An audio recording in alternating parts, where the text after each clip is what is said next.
Você está ouvindo Literata Cast, o seu clube de leitura na internet. Narrado por Doroteia Gomes. Produção Literata Cast. Apoio Bennett Cutelaria. O Morro dos Ventos Uivantes, por Emily Bronte. Capítulo 10. Que bela introdução à vida de eremita. 4 semanas de tortura, inquietação e mal-estar. Ah, essa ventania desoladora, e esse céu sombrio do norte, e essas estradas intransitáveis, e esses cirurgiões provincianos demorados. Ah, e essa escassez de figuras humanas. E pior de tudo, a terrível ordem médica de Kenneth, de que eu não devo sair de casa até a primavera. O Sr. Radcliffe acabou de me conceder a honra de uma visita. Cerca de 7 dias atrás, enviou-me um par de fazões, os últimos da temporada de caça. Crápula! Ele não está isento de culpa por esta minha enfermidade, e eu pretendia lhe falar isso. Mas, ai de mim! Como eu poderia ofender um homem que foi caridoso o bastante para passar 1 hora, sentado à beira do meu leito e tratar de outros assuntos, que não pílulas e elixires, pústulas e sanguessugas? O repouso não é de todo mal. Estou fraco demais para ler, mas sinto que uma distração cairia bem. Por que não chamar a Sra. Dean e pedir para ela terminar a história? Lembro-me bem dos principais incidentes até o ponto em que ela parou. Bom, lembro que o herói tinha debandado e não se ouvia falar dele havia 3 anos, e a heroína se casara. Vou tocar o sino. Ela vai ficar contente ao me ver disposto a bater um bom papo. A Sra. Dean veio. Ainda faltam 20 minutos para o senhor tomar o remédio? Ela vinha dizendo. Deixe isso para lá, respondi. Eu queria mesmo... O médico disse que o senhor precisa tomar os comprimidos. Peço de coração, não me interrompa. Venha e sente-se comigo. Não ouse encostar nesse exército de frascos impiedosos. Tire seu tricô do bolso, isso sim, e continue a história do Sr. Radcliffe, de onde a senhora parou. Ele concluiu a educação no continente e voltou para casa transformado em lorde, por acaso? Ganhou bolsa acadêmica? Fugiu para a América e colheu louvores extraindo sangue da ex-colônia? Ou fez fortuna, de uma hora para outra, com as rodovias inglesas? Ele pode ter feito um pouco de tudo, Sr. Lockwood, mas eu não saberia lhe dizer. Comentei com o senhor que não sei de onde ele tirou o dinheiro que tem, tampouco como foi que resgatou a mente da ignorância bestial na qual estava afundada. Enfim, com sua licença, prosseguirei à minha maneira. Se acha mesmo que assim vai se distrair, e não for um aborrecimento. O senhor está se sentindo melhor esta manhã? Muito melhor. Que boa notícia. Vim para a Granja da Cruz dos Tordos com a senhorita Catherine, e para minha grata surpresa, ela se comportou infinitamente melhor do que eu jamais esperaria.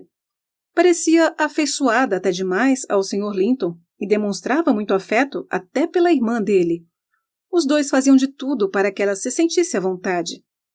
Não era o espinheiro que se curvara às madressilvas, mas as madressilvas que abraçavam o espinheiro. Não havia concessões mútuas. O espinheiro seguia impertigado e as madressilvas cediam. E quem é capaz de agir com mau humor e grosseria quando não encontra nem oposição nem indiferença? Notei que o Sr. Edgar tinha um medo profundamente enraizado de irritá-la. Disfarçava o pavor diante dela, mas, se me ouvisse responder atravessado, ou visse qualquer outro criado fechar a cara perante uma ordem imperiosa da esposa, manifestava o desgosto, franzindo o senho de um jeito sombrio que nunca fazia por outros motivos. Muitas vezes repreendeu minha insolência com palavras duras e confessou que levar uma punhalada não lhe causaria tanta dor quanto ver sua amada exasperada. Para não aborrecer meu gentil patrão, aprendi a ser menos melindrosa, e no decorrer de 6 meses, a pólvora permaneceu tão inofensiva quanto a areia, pois nenhum fogo chegou perto de fazê-la explodir. Catherine tinha seus momentos de melancolia e introspecção de vez em quando. O marido mostrava respeito com um silêncio solidário e atribuía esses momentos há alguma desordem no temperamento da esposa, em decorrência de sua gravíssima doença, uma vez que nunca fora propensa a grandes apatias. Quando o sol tornava a raiar para ela, ela irradiava junto. Parece-me razoável dizer que partilhavam de uma profunda e crescente felicidade. Mas acabou. No fim das contas, precisamos cuidar de nós mesmos. Os moderados e generosos são apenas mais compreendidos em seu egoísmo do que os soberanos. A felicidade acabou quando as circunstâncias fizeram cada um deles achar que seus interesses não eram a principal consideração nos pensamentos do outro. Em um fim de tarde tranquilo, em setembro, eu estava voltando do pomar com o cesto cheio de maçãs. Já tinha escurecido, e a lua espreitava por cima do muro alto do pátio, projetando sombras difusas nos cantos imponentes da casa. Larguei o fardo nos degraus da entrada e fiz uma horinha para descansar e respirar um pouco a doce brisa. Estava com os olhos fixos na lua, de costas para casa, quando ouvi alguém atrás de mim. — Nelly, é você? Era uma voz grave, estranha, mas havia algo no modo como pronunciava meu nome que a fez soar familiar. Virei-me para ver quem falava, assustada, pois as portas estavam fechadas e eu não vira ninguém se aproximar dos degraus. Alguma coisa se mexeu no alpendre. Aproximei-me e distingui um homem alto, de roupas escuras, rosto escuro e cabelo escuro. Estava escorado na porta, com os dedos no trinco, como se pretendesse abri-la para si mesmo. Quem será? Pensei. O Sr. Earnshaw? Não pode ser. A voz não se parece com a dele. Faz uma hora que estou aqui esperando. Ele voltou a falar, enquanto eu ainda o fitava. E nesse tempo todo não vi movimento algum. Faz um silêncio sepulcral. Não ousei entrar. Não está me reconhecendo? Olhe bem para mim. Não sou um estranho. Um feixe de luz incidiu sobre suas feições. As bochechas estavam esquálidas e encobertas pelas costeletas pretas, e as sobrancelhas pendiam sobre olhos fundos e singulares. Lembrei-me daqueles olhos. Ora essa! Exclamei, sem saber se era mesmo um visitante deste mundo, e ergui os braços, admirada. Não me diga. Você voltou. É você mesmo? Sou eu, Heathcliff? Respondeu ele, desviando o olhar para as janelas, que refletiam luas cintilantes, mas não irradiavam luz de dentro. Eles estão em casa? Cadê ela? Nelly, você não está contente? Não tem por que ficar assim agitada. Ela está aqui, diga-me. Quero ter uma palavrinha com sua patroa. Vá e diga que uma pessoa de Gimmerton deseja vê-la. Como ela vai reagir? Questionei. O que vai fazer? Se a surpresa me deixou desnorteada, que dirá ela? É você mesmo, Heathcliff. Mas está mudado. Não consigo nem conceber como. Você serviu como soldado? Vai, dê meu recado. Interrompeu ele, impaciente. Não vou sossegar enquanto não fizer isso por mim. Ele levantou o trinco, e eu entrei. Mas quando cheguei à sala onde estavam o senhor e a senhora Linton, não consegui proceder. Por fim, resolvi pedir licença para perguntar se não queriam que eu acendesse as velas e abri a porta.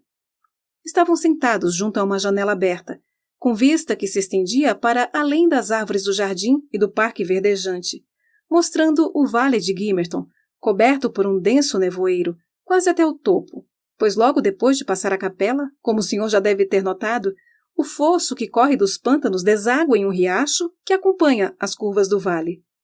As imediações do Morro dos Ventos Uivantes se erguiam sobre a névoa prateada, mas a nossa velha casa estava invisível, imersa no outro lado do vale.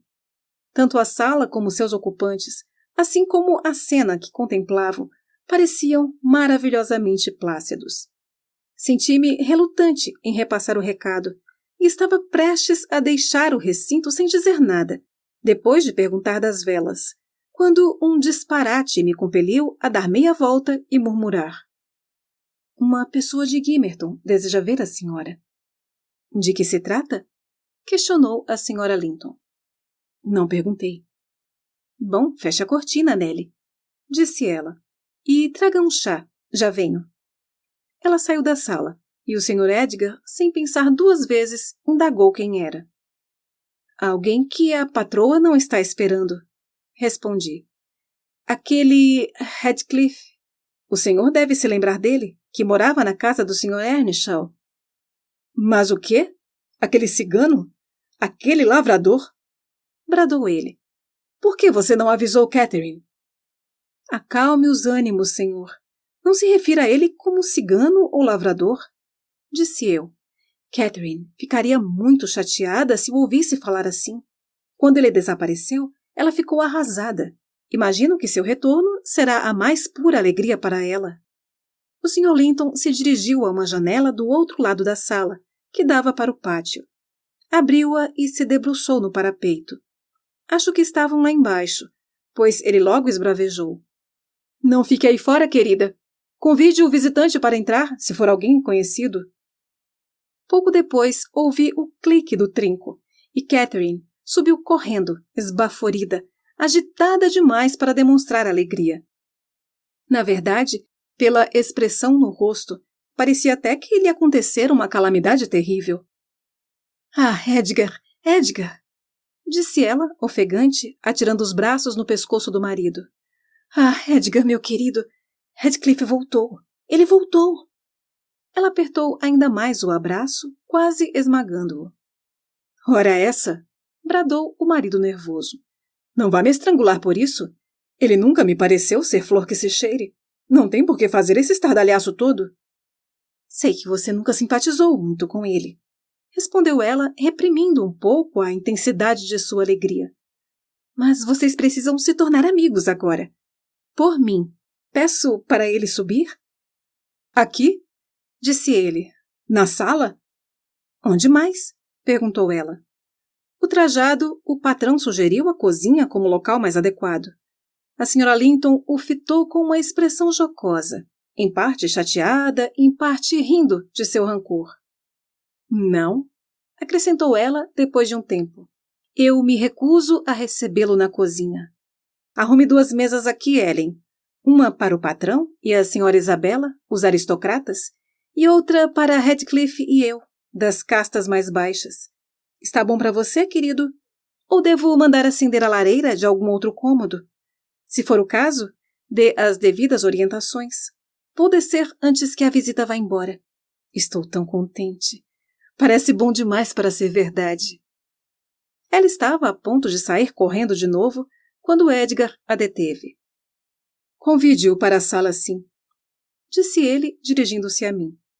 E você, Catherine, tente guardar um pouco dessa alegria para si.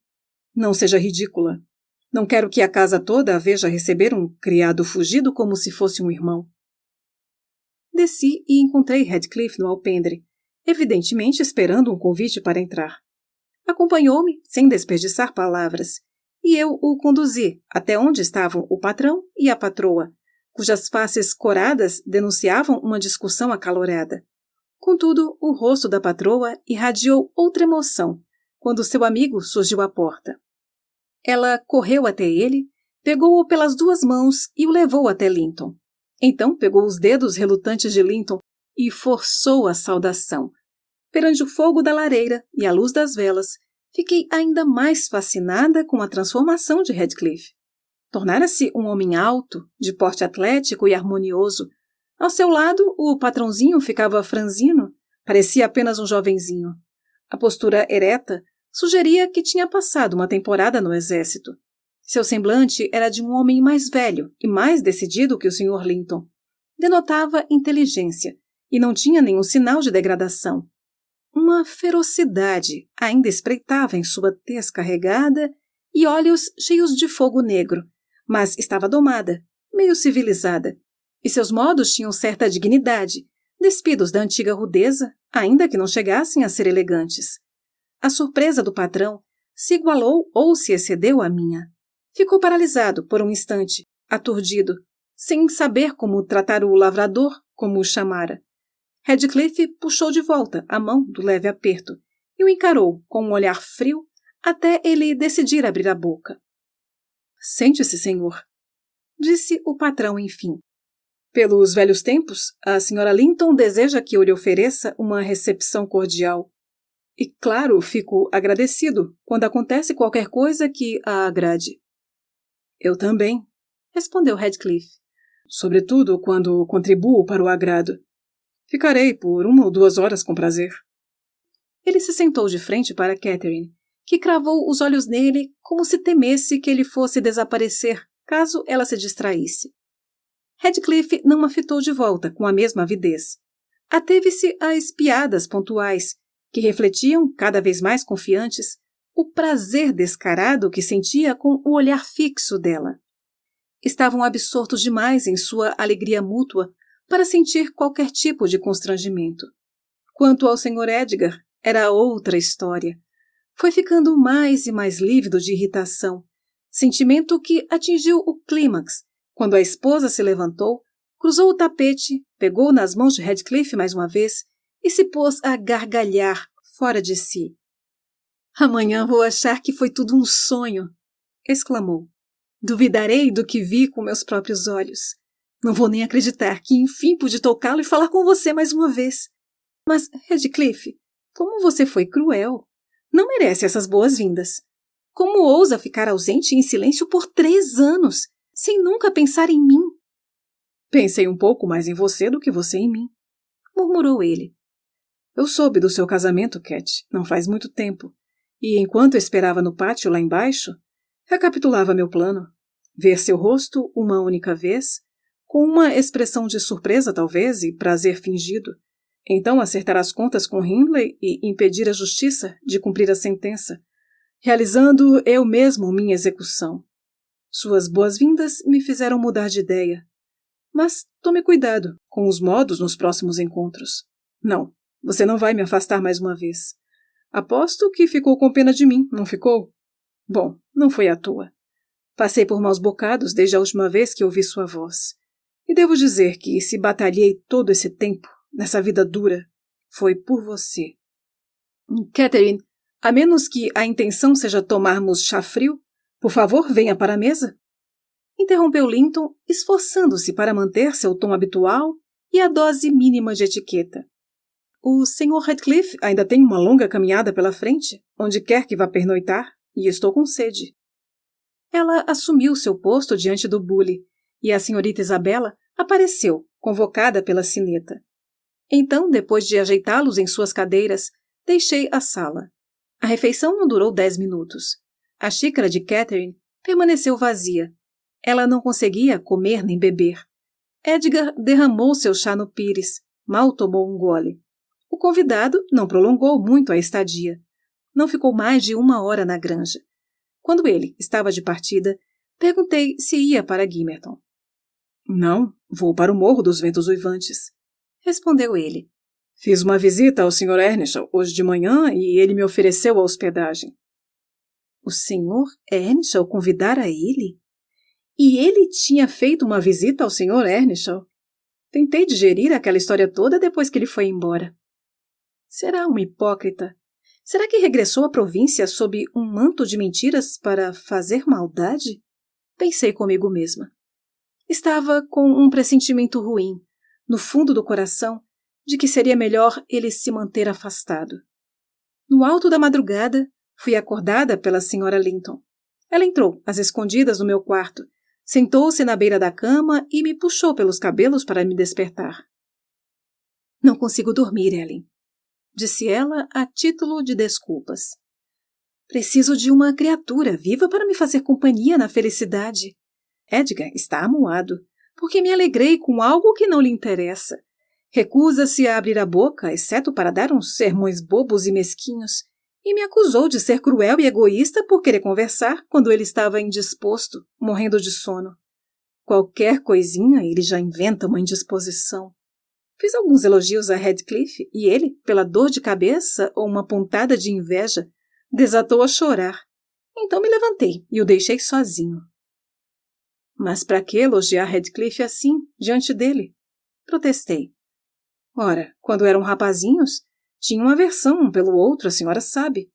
Radcliffe também ficaria chateado se a ouvisse enaltecer Linton. É a natureza humana, faz parte. Deixe o Sr. Linton em paz, a não ser que queira vê-los brigar abertamente. Mas isso não é um sinal de fraqueza? Indagou ela. Eu não sou invejosa. Nunca me melindro com o brilho do cabelo loiro de Isabela, ou com a alvura de sua pele, ou seu garbo e esplendor, nem mesmo com o carinho que a família toda demonstra ter por ela. Até você, Nelly. Quando por acaso discutimos, você toma o lado de Isabela sem pensar 2 vezes. E eu fico quieta, como uma mãe complacente. Chamo-a de querida e a bajulo até ficarmos de bem. O irmão dela fica contente quando nos entendemos, e isso me agrada. Mas os dois são bem parecidos. São crianças mimadas e acham que o mundo gira em torno deles. E embora eu faça as vontades de ambos, acho que um castigo efetivo de vez em quando seria bom para aprenderem.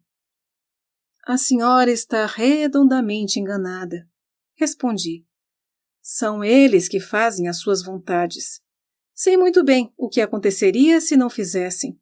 E a senhora só satisfaz os caprichos deles porque antecipam todos os seus desejos.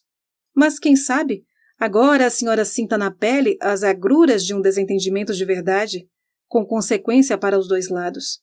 Quem sabe, aqueles que acusa de fraqueza, talvez se mostrem tão obstinados quanto a senhora.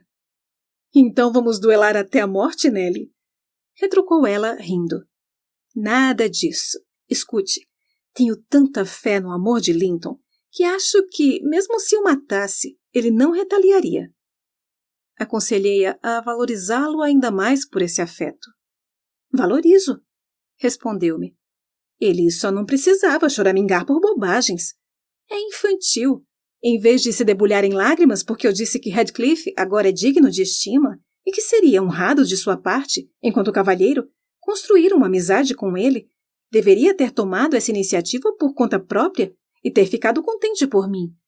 Edgar vai ter de se acostumar com ele. Talvez, quem sabe, até comece a simpatizar. Levando em conta os motivos que Radcliffe tem para se opor a ele, acho até que se comportou muito bem. O que a senhora acha da visita dele ao Morro dos Ventos Uivantes? Indaguei. Radcliffe passou por uma transformação e tanto, pelo visto. Um cristão exemplar, estendendo a mão direita da camaradagem assim a todos os inimigos que o rodeiam. Ele me explicou, respondeu ela. Também estranhei. Disse que foi até o morro atrás de você para saber de mim. Imaginou que você ainda morasse lá. Joseph contou a Hindley que foi até a porta e quis saber do paradeiro dele nos últimos anos e como andava vivendo, e então o convidou a entrar. Havia algumas pessoas jogando cartas à mesa e Radcliffe se juntou a elas. Meu irmão perdeu algum dinheiro para ele, e ao reparar em seus bolsos cheios, pediu que voltasse à noite. Radcliffe consentiu. Hindley não toma o menor cuidado com suas companhias, não pensa. Veja você, sequer desconfia de um homem que estorvou no passado. Mas Radcliffe garante que o principal motivo para retomar contato com seu antigo algoz é o desejo de se instalar a uma curta distância da granja e um apego à casa onde morávamos juntos. Também diz que, assim, terei mais oportunidades de vê-lo do que se ele ficasse em Gimmerton. Pretendi pagar pela permissão para se hospedar no morro. Sem dúvida, meu irmão, cobiçoso que é, vai aceitar esses termos. A cobiça não é de hoje, embora ele tenda a agarrar com uma das mãos o que joga fora com a outra. É um bom lugar para um rapaz estabelecer residência, comentei. Mas a senhora não teme as consequências? Para o meu amigo, não, respondeu. Seu temperamento férreo vai mantê-lo fora de perigo. Temo um pouco por Hindley, mas não tem como ele se degradar mais, e não vou permitir que levantem um dedo contra ele.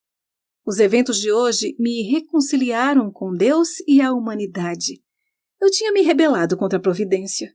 Ah, sofri tanto, Nelly, tanto. Que amargor! Se aquela criatura soubesse quanto, ficaria com vergonha de acabar com a minha alegria por uma bobagem assim. Foi uma gentileza que lhe fiz, sofrer sozinha. Se eu tivesse expressado a minha angústia, ele teria desejado o alívio tão ardentemente quanto eu. Mas agora já passou. Não vou me vingar da criancice dele. Que venha o que vier, aturo qualquer coisa daqui para frente. Se a criatura mais perversa do mundo me estapeasse agora, eu não só lhe daria a outra face, como pediria perdão por provocá-la. E como prova, vou fazer as pazes com Edgar imediatamente. Boa noite, sou um anjo. E com essa convicção complacente, ela partiu. E o sucesso de sua resolução ficou claro na manhã seguinte. O Sr. Linton não só deixara de lado a irritação, embora ainda parecesse derrotado diante da exuberante vivacidade de Catherine, como permitiu, sem pestanejar, que ela levasse Isabella, à tarde, a uma excursão para o Morro dos Ventos Uivantes. Catherine recompensou-o com muito afeto e uma doçura solar, fazendo da casa um paraíso por vários dias, e tanto o patrão como os criados desfrutaram daquele verão perene. Heathcliff, o Sr. Heathcliff, conforme eu passaria a chamá-lo, usou com cautela, a princípio, a liberdade de visitar a Granja da Cruz dos Tordos.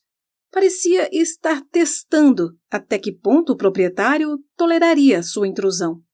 Catherine, por sua vez, julgou prudente moderar as manifestações de alegria por tê-lo em casa, e aos poucos ele estabeleceu o direito de ser recebido.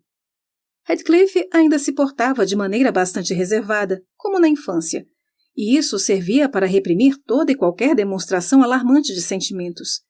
O desconforto do patrão passou por um período de trégua, até ser redirecionado a outro canal por novas circunstâncias. A fonte de preocupação da vez era Isabella Linton, que teve a infelicidade de nutrir uma paixão abrupta e irresistível pelo visitante tolerado. Ela era, à época, uma moça formosa, no alto de seus 18 anos, infantil nos modos, porém dotada de uma inteligência voraz, sentimentos vorazes e um temperamento igualmente voraz quando alguém a irritava. O irmão, que a amava com muita ternura, ficou horrorizado com aquela predileção absurda. Além da degradação de uma aliança com um homem sem sobrenome e das chances de a propriedade, na falta de um herdeiro homem, cair nas garras de alguém como ele, Edgar ligou os pontos e compreendeu as intenções de Heathcliff. Ele podia ter mudado por fora, mas sua mente ainda era e sempre seria a mesma. E Edgar temia aquela mente, que lhe causava revolta. Só de pensar em confiar Isabella à guarda dele, estremecia inteiro. Teria estremecido ainda mais se soubesse que Isabella se afeiçoara ao homem por livre e espontânea vontade, e que não era correspondida. No instante em que Linton soube dos sentimentos da irmã, jogou a culpa em Heathcliff, como se fosse tudo de caso pensado. Com o passar do tempo, todos nós notávamos que algo afligia a senhorita Linton. Andava cada vez mais irritadiça e petulante. Gritava com Catherine e provocava-a sem parar, sob o risco iminente de esgotar sua cota de paciência. Perdoávamos o comportamento dela até certo ponto, atribuindo-o a problemas de saúde. Ela murchava e desbotava diante dos nossos olhos. Entretanto, um dia, quando estava particularmente turrona, rejeitando o café da manhã, reclamando que os criados não faziam o que ela mandava, que a patroa não reconhecia seu posto de autoridade na casa, que Edgar a negligenciava, que ela tinha apanhado um resfriado por conta das portas que nós largávamos abertas, que deixávamos a lareira da sala se apagar de propósito para aborrecê-la, e outras 1000 acusações ainda mais frívolas. A senhora Linton deu ordens terminantes para que ela fosse se deitar. E, depois de uma bronca vigorosa, ameaçou chamar o médico. A menção de Kenneth fez Isabella esbravejar que gozava de perfeita saúde e que era apenas a rispidez de Catherine que a deixava infeliz. Como ousa dizer que sou ríspida, menina malcriada? Bradou a patroa, aturdida com aquela declaração descabida. Não tem juízo mesmo. Quando fui ríspida, diga-me. Ontem, choramingou Isabella. E agora? Ontem? Disse a cunhada. Em que ocasião? Quando caminhávamos pela charneca. Você disse para eu dar uma volta e foi passear com o Sr. Heathcliff. E essa é a sua noção de rispidez? Questionou Catherine, rindo. Não foi uma indireta para dispensar sua companhia. Se seguíssemos os 3 juntos ou não, tanto fazia. Só imaginei que a conversa com Heathcliff não seria de seu interesse. Nada disso, choramingou a mocinha. Você tentou me afastar porque sabia que eu queria ficar por perto. Ela está bem da cabeça? Perguntou a Sra. Linton, dirigindo-se a mim. Ora, Isabela, vou recitar a minha conversa com ele, tintim por tintim para você, pensar o que poderia ter agradado você. Pouco me importa a conversa, respondeu.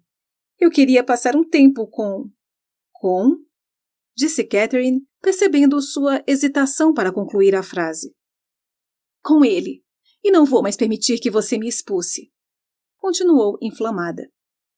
Você é um cachorro na manjedoura, Cat. Quer todo o amor do mundo só para você. Ora, você é uma pirralha insolente, exclamou a Sra. Linton surpresa. Mas que tolice! Não acredito. Está me dizendo que deseja a admiração de Heathcliff, que o considera uma pessoa agradável. Espero ter entendido errado, Isabela. É isso mesmo, disse a menina apaixonada. Eu o amo mais do que você jamais amou Edgar. E ele poderia me amar, se ao menos você permitisse. Eu é que não queria estar no seu lugar, então. Por nada nesse mundo, declarou Catherine, enfática, e parecia estar falando com sinceridade. Nelly, ajude-me a convencê-la de que isso é loucura. Diga a ela. Heathcliff não passa de uma criatura selvagem, sem refinamento, sem cultura. É uma terra árida, só de arbustos de tojo e pedras escuras. Eu preferiria soltar um canarinho no parque em um dia de inverno, a deixá-la entregar o coração a ele. Foi a deplorável ignorância sobre o caráter dele, mocinha, e nada mais, que meteu essa ilusão na sua cabeça. Escute, não fique achando que ele esconde um poço de benevolência e afeto por trás da carcaça severa. Ele não é um diamante bruto, uma ostra com uma pérola dentro. É um lobo, um homem impiedoso e feroz. Nunca diga a ele, deixe este ou aquele inimigo em paz, porque seria mesquinho ou cruel de sua parte lhe fazer mal. Eu digo, deixe-o em paz, porque eu detestaria vê-lo ser injustiçado. Ele não hesitaria em esmagá-lo, Isabela, como se você fosse um ovinho de pardal, quando se cansasse de sua companhia. E ele jamais seria capaz de amar um Linton. Sei bem, mas se casaria com sua fortuna e suas expectativas. O pecado da avareza o contaminou. Esse é Heathcliff para mim, e olhe que sou amiga dele. Tanto é que, se ele realmente pensasse em conquistá-la, talvez eu tivesse ficado de boca fechada e deixado você cair na arapuca dele. A senhorita Linton fitava a cunhada com indignação. Que vergonha, que vergonha! Repetiu ela com raiva. Grande amiga você é. Com esse veneno todo, é pior que 20 inimigos. Ora, não acredita em mim? Disse Catherine. Acha que estou dizendo isso por egoísmo? Por maldade? Eu não acho. Tenho certeza, retrucou Isabela. Você me dá calafrios. Ótimo, bradou a outra. Veja com os próprios olhos, então, se é isso que quer. Já falei o que tinha para falar. Dou-me por vencida pela sua insolência. Estou fadada a sofrer por puro egoísmo dela. Choramingou a mocinha quando a Sra. Linton deixou a sala. Tudo e todos estão contra mim. Ela acabou com meu único consolo. Mas só disse mentiras, não? O Sr. Heathcliff não é um demônio. É uma alma honrada e leal. Do contrário, como teria se lembrado dela? Afaste-o de seus pensamentos, senhorita, respondi. É um pássaro de mau agouro. Não está à sua altura. A Sra. Linton usou palavras duras. No entanto, não tenho como contradizê-la. Ela conhece o coração dele melhor do que eu, ou de qualquer outra pessoa, e jamais o retrataria pior do que é. Pessoas honestas não escondem suas façanhas. Do que ele vive? Como ficou rico? Por que está instalado no Morro dos Ventos Uivantes, a casa de um homem que o abomina? Dizem que o Sr. Earnshaw piora a cada dia que passa, desde que ele chegou. Passam a noite em claro juntos. Hindley chegou a hipotecar suas terras e não faz nada além de jogar e beber. Semana passada mesmo eu ouvi. Foi Joseph quem me contou, quando o encontrei em Gimmerton. Nellie, disse ele, qualquer dia aparece um legista lá em casa para uma autópsia. Um deles quase teve o dedo cortado fora, tentando impedir que o outro degolasse feito bezerro. E sabe o que mais? É o patrão que vai acabar no banco do réu. Ele não teme juiz nenhum. Paulo, Pedro, João ou Mateus não quer saber de nada nem ninguém. Quer mesmo é provocá-los, ou se quer. E aquele gaiato do Radcliffe tem que ficar de olho. Fica rindo à toa. Parece até que fez pacto com o diabo. Quando visita a granja, ele não fala nada da vida boa que leva? Pois conto eu. Ele levanta quando o sol se põe, e então é jogatina, conhaque, janelas fechadas e luz de velas até a metade do dia seguinte. Depois o energúmeno vai para o quarto, praguejando e delirando a ponto de querer fazer a gente decente tapar os ouvidos de tanta vergonha, e só quer saber de contar dinheiro e comer e dormir, e tocar para a casa do vizinho para fofocar com a esposa dele. E claro, ele conta para a senhora Catherine que está embolsando todo o ouro do pai dela, e que o filho do pai dela segue a galope pela estrada da perdição, enquanto ele corre à frente para abrir a porteira. Veja bem, senhorita Linton, Joseph é um velho patife, mas não é nenhum mentiroso. Se o que ele diz da conduta de Radcliffe for verdade, a senhorita jamais desejaria se casar com ele, não é mesmo? Vocês estão conspirando contra mim, Ellen, retrucou. Eu me recuso a dar ouvidos a essas calúnias. É muito maldoso de sua parte querer me convencer de que não existe felicidade no mundo. Se ela viria a superar aquela fantasia por conta própria, ou se viria a cultivá-la para todo sempre, não sei dizer. Mal teve tempo para refletir. No dia seguinte, houve um julgamento na cidade vizinha, e meu patrão foi obrigado a comparecer. E o Sr. Radcliffe, ciente de sua ausência, apareceu bem mais cedo do que de costume. Catherine e Isabella estavam sentadas na biblioteca, cismadas uma com a outra, em silêncio. A senhorita, aflita com sua recente indiscrição, a confissão de seus sentimentos secretos em um arroubo momentâneo de paixão, e a patroa, depois de muito ruminar a discussão, chateada com a mocinha. Se Catherine ainda achava graça na audácia da cunhada, tentava disfarçar. Contudo, riu quando viu Radcliffe passar pela janela. Eu estava varrendo a lareira e notei um sorriso malicioso no rosto dela. Isabella estava imersa em pensamentos ou em um livro, e assim permaneceu até a porta se abrir, quando já era tarde demais para tentar escapar, o que ela teria feito de bom grado se pudesse. Entre, vamos! Exclamou a patroa, animada, puxando uma cadeira para junto do fogo. Estávamos mesmo precisando de uma terceira pessoa para quebrar o gelo. E você é justamente quem nós duas escolheríamos. Radcliffe é com orgulho que enfim apresento a você alguém que o estima ainda mais do que eu. Que lisonja, não? Não, não é Nellie. Não olhe para ela. A pobrezinha da minha cunhada fica de coração partido só de contemplar sua beleza física e moral. Está em suas mãos o poder de se tornar irmão de Edgar? Não, Isabella, não fuja. Não! Prosseguiu ela, segurando com falsos ares de brincadeira a mocinha que se levantara transtornada e indignada.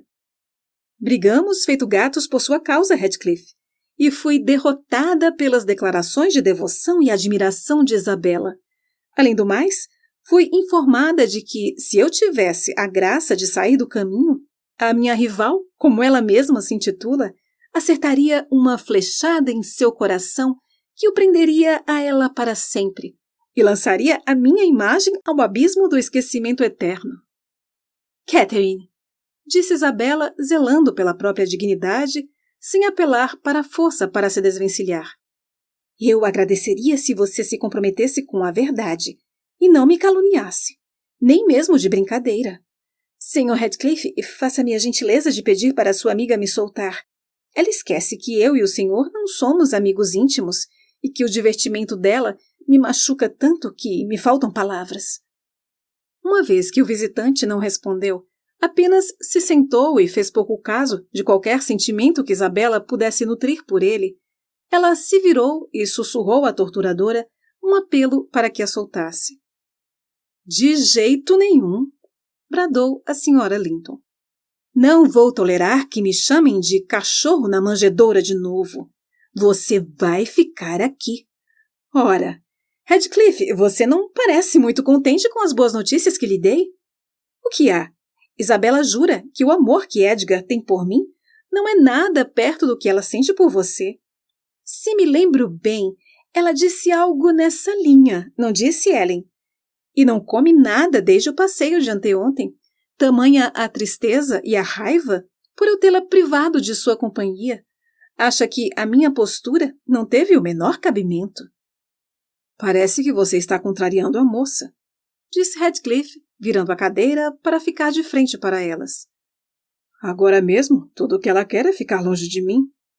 E cravou o olhar no objeto da discussão, como se fosse um estranho animal repugnante. Uma centopeia das Índias, por exemplo, que por curiosidade o observador examina, apesar da aversão que desperta. A pobrezinha não aguentou. Ficou pálida e corada em rápida sucessão e, enquanto lágrimas se perolavam em seus cílios, juntou forças nos dedinhos para puxar as garras de Catherine. Mas, percebendo que, assim que soltava um dedo, outro se fechava e que não daria conta de se desvencilhar, resolveu fazer o uso das unhas afiadas, ornamentando a captora com meias luas vermelhas. Mas que tigresa! Exclamou a Sra. Linton, libertando-a e chacoalhando a mão de dor. Por Deus, vá embora então e suma com essa sua cara de megera. Tem que ser muito tola mesmo para revelar essas garras a ele. Imagine as conclusões que ele vai tirar. Veja, Heathcliff, são instrumentos de execução. Cuidado com os olhos. Eu as arrancaria dos dedos dela se me ameaçassem.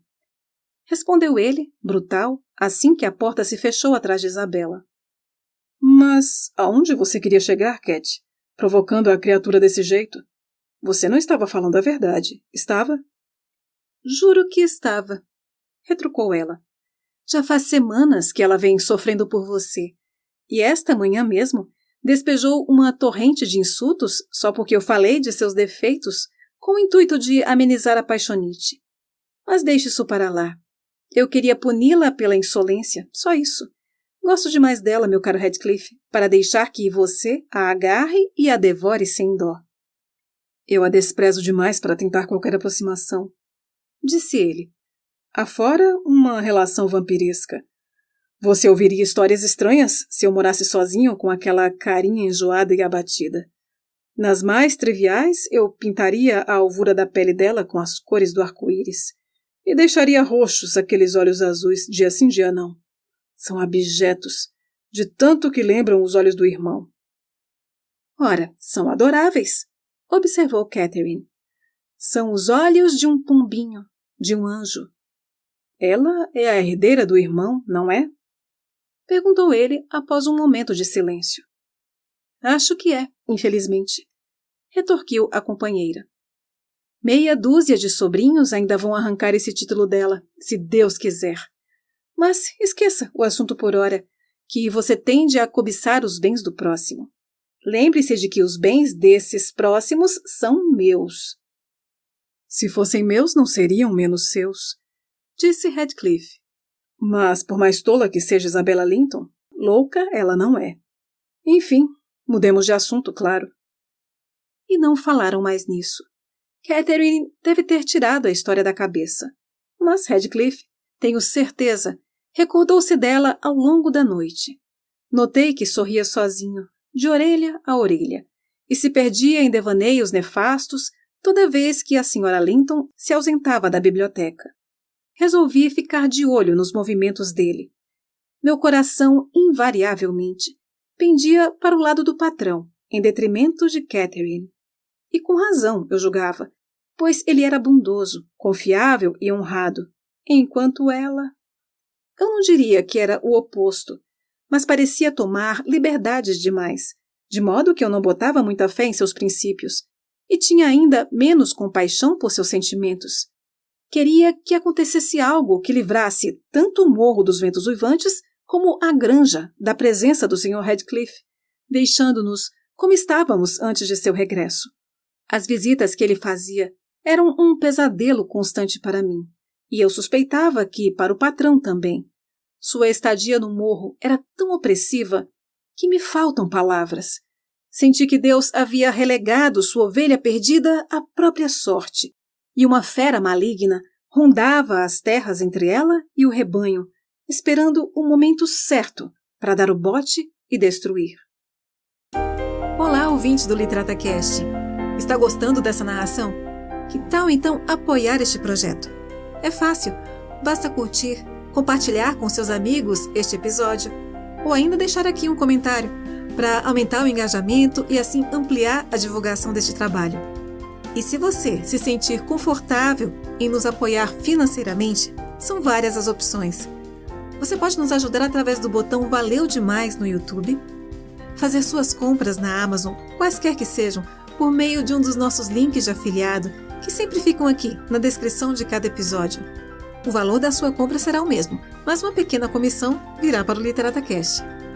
Temos também a chave Pix, contato@literatacast.com.br. E agora mais uma novidade.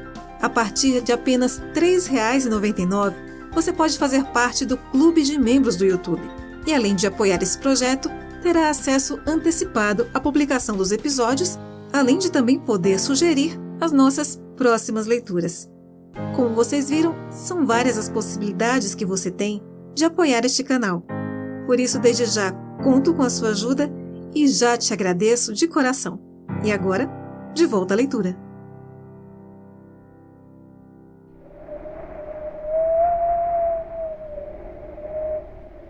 Capítulo 11.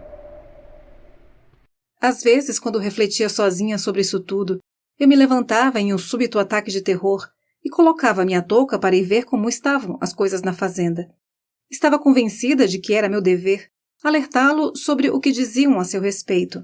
Mas então me lembrava dos maus hábitos incorrigíveis dele e, sem a menor esperança de poder ajudar, hesitava em retornar àquela casa sombria, imaginando que talvez eu não fosse sequer levada a sério. Certa vez, a caminho de Gimmerton, desviei do meu trajeto e passei pelo velho portão. Foi na mesma época em que parei a história.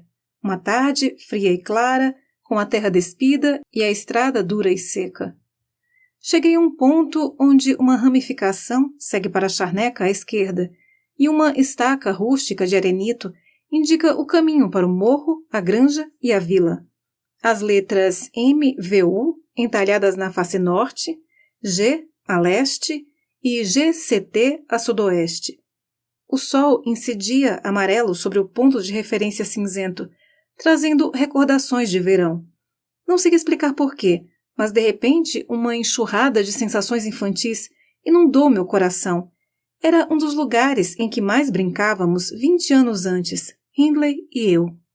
Fitei aquele bloco de pedra, desgastado pela ação do tempo e, ao me aproximar, notei um buraco perto da base, ainda cheio de conchas de caramujo e pedrinhas, que gostávamos de armazenar ali com outras coisas mais perecíveis.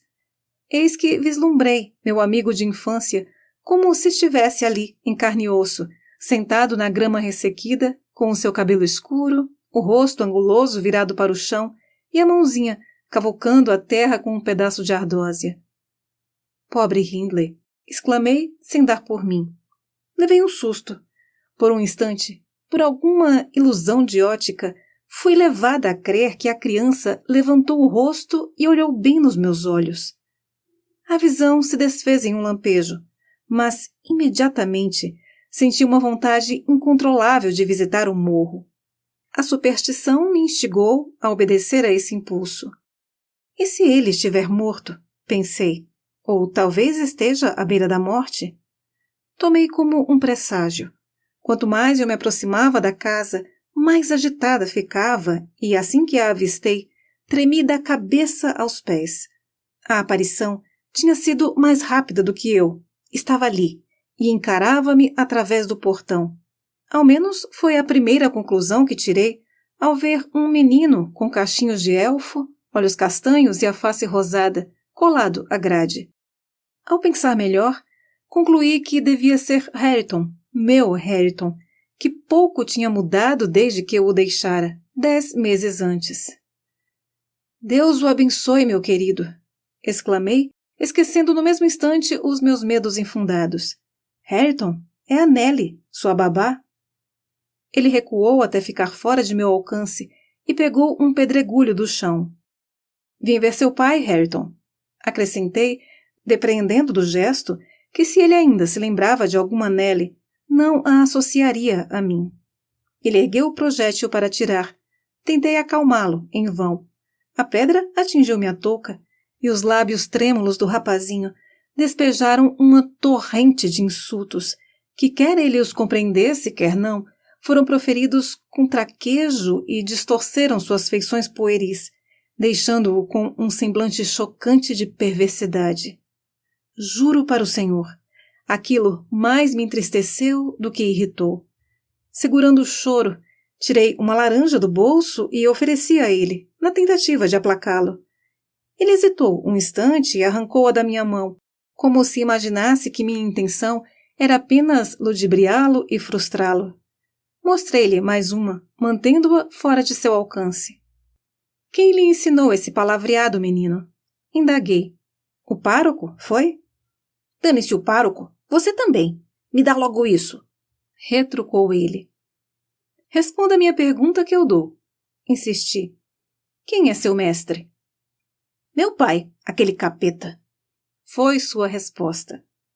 E o que você aprende com seu pai? Continuei. Ele avançou para tentar pegar a fruta. Levantei mais o braço. O que ele ensina a você? Perguntei. Nada, disse ele. Só que é para deixar ele em paz. Mas ele é que não chega perto, porque eu xingo ele. Ah, e é o próprio capeta que ensina você a usar esse palavreado com seu pai? Observei. Não é não. Quem, então? Radcliffe. Perguntei se ele gostava do Sr. Radcliffe. Gosto, respondeu-me. Eu quis saber por quê, mas só consegui arrancar algumas frases soltas. Não sei. Ele faz meu pai pagar pelo jeito que me trata. Xinga meu pai quando meu pai me xinga. Diz que posso fazer o que eu quiser. E o pároco não ensina você a ler e escrever? Inquiri. Não. Me disseram que se o pároco puser os pés na casa, vão socar os dentes dele goela abaixo. Radcliffe jurou. Entreguei-lhe a laranja e pedi para dizer ao pai que uma mulher, chamada Nellie Dean, aguardava para falar com ele no portão. Ele correu até a casa, mas em vez de Hindley, quem apareceu na soleira de pedra foi Radcliffe. Sem pensar duas vezes, virei-me e disparei estrada abaixo. Corri o mais rápido que pude e só parei quando cheguei à estaca. Estava apavorada, como se tivesse um goblin em meu encalço. Esse incidente não tem muita relação com a história da senhorita Isabela, salvo pelo fato de que me deixou ainda mais determinada a ficar de sentinela e fazer o meu máximo para impedir que a má influência de Radcliffe contaminasse a granja, ainda que ocorresse o risco de provocar uma tempestade no lar, ao minar a alegria da senhora Linton. Quando Radcliffe apareceu para uma nova visita, a senhorita estava alimentando os pombos no pátio.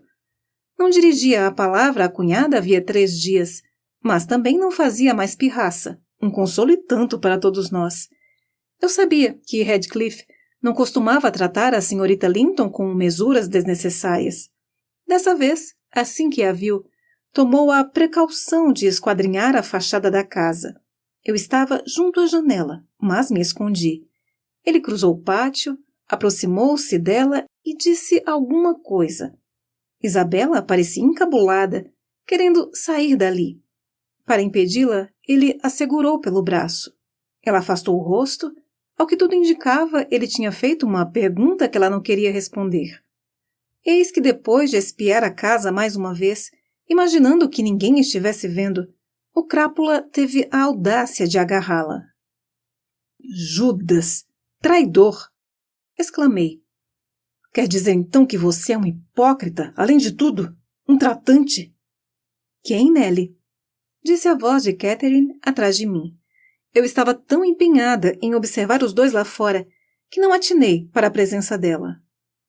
Aquele seu amigo imprestável, respondi exaltada. O pilantra lá fora, aquele canalha. Ah, ele nos viu. E está vindo aqui. Quero só ver se vai ter a audácia de inventar uma desculpa para se engraçar com a senhorita depois de ter dito que a detestava. A senhora Linton viu Isabela se soltar e correr para o jardim. Logo em seguida, Heathcliff abriu a porta. Não contive a indignação, mas Catherine se zangou e insistiu no silêncio, e ameaçou me expulsar da cozinha se eu me atrevesse a abrir minha boca insolente. Quem vê até pensa que você é a senhora da casa, exclamou ela. Coloque-se em seu lugar. Heathcliff, que alvoroço todo é esse? Já falei para deixar Isabela em paz. Eu imploro, a não ser que esteja farto de ser recebido nesta casa e deseje que Linton tranque as portas para você. Vamos ver se ele se atreve, respondeu o vilão. Detestei-o naquele instante. Que Deus o conserve manso e paciente. A cada dia que passa, tenho mais e mais vontade de mandá-lo para o céu. Chega, disse Catherine, fechando a porta para a sala. Não me aborreça. Por que você ignorou meu pedido? Foi ela que ficou no seu caminho? Não é da sua conta, rosnou ele. Tenho o direito de beijá-la se ela desejar, e você não tem o direito de protestar. Não sou seu marido. Não precisa ficar com ciúme. Não estou com ciúme de você, retrucou a patroa. Eu zelo por você. E se encarranca para cima de mim. Se você gosta da Isabela, pois então que se casem. Mas gosta dela, afinal? Fale a verdade, Heathcliff. Está vendo? Você se recusa a responder. Tenho certeza de que não gosta. E o Sr. Linton, por acaso, aprovaria o casamento da irmã dele com esse homem? Indaguei. Creio que sim, retorquiu a patroa, segura de si. Ele nem precisaria se dar ao trabalho, disse Heathcliff. Eu poderia muito bem fazer isso sem a aprovação dele. E quanto a você, Catherine, vou lhe dizer umas coisas. Saiba que tenho claro para mim que é um inferno como você me tratou. Está me ouvindo? Um inferno. E se você se vangloria por eu não perceber, é uma tola. E se acredita mesmo que posso ser consolado por palavras doces, é uma idiota. E se acha que vou sofrer sem me vingar, logo a convencerei do contrário. Enquanto isso, obrigado por ter me contado o segredo da sua cunhada. Juro que vou tirar o máximo proveito da situação. E não se meta. Mas que nova fase do seu caráter é essa? Exclamou a senhora Linton, abismada. Quer dizer, então, que fiz da sua vida um inferno? E você vai se vingar? Posso saber como, seu ingrato? E o que foi que eu fiz exatamente? Não pretendo me vingar de você, respondeu Heathcliff com menos veemência. Não é esse o plano. Quando o tirano esmaga seus escravos, eles não se voltam contra o tirano. Esmagam quem está abaixo deles. Você pode me torturar até a morte por pura diversão. Apenas permita que eu me divirta um pouco à mesma maneira. E me poupe de seus insultos. Ora, você derrubou meu palácio. Agora quer erguer um casebre para ficar se congratulando pela caridade. Se eu achasse que você quer mesmo que eu me case com Isabela, cortaria a minha própria garganta. Ah, então a grande questão é que eu não sinto ciúmes. É isso? Bradou Catherine. Bem, não vou lhe ofertar a esposa de novo. Seria tão grave quanto oferecer uma alma perdida a Satanás. Assim como ele, você só quer saber de fazer os outros sofrerem. Está mais do que comprovado. Edgar se recuperou do mau humor que o acometeu com sua chegada. Estou começando a me sentir segura e tranquila. Então você aparece, incomodando-o com a nossa paz, determinado a semear discórdia. Brigue com Edgar, se é isso que tanto quer, Heathcliff. Engane a irmã dele. É o método mais eficiente para se vingar de mim. A conversa se encerrou. A senhora Linton se sentou junto à fornalha, com um semblante colérico e sombrio. Não conseguia domar os ânimos, que pareciam cada vez mais inflexíveis. Heathcliff ficou ali, parado, de braços cruzados, ruminando suas ideias perversas. e assim os deixei para ir atrás do patrão, que se perguntava por que Catherine demorava tanto lá embaixo. Ellen, disse ele quando entrei, por acaso sabe onde está a patroa? Ela está na cozinha, senhor, respondi. Está arrasada com a conduta do Sr. Radcliffe. A bem da verdade, senhor, acho que é hora de rever essas visitas. Tolerância tem limite. Veja a que ponto chegamos.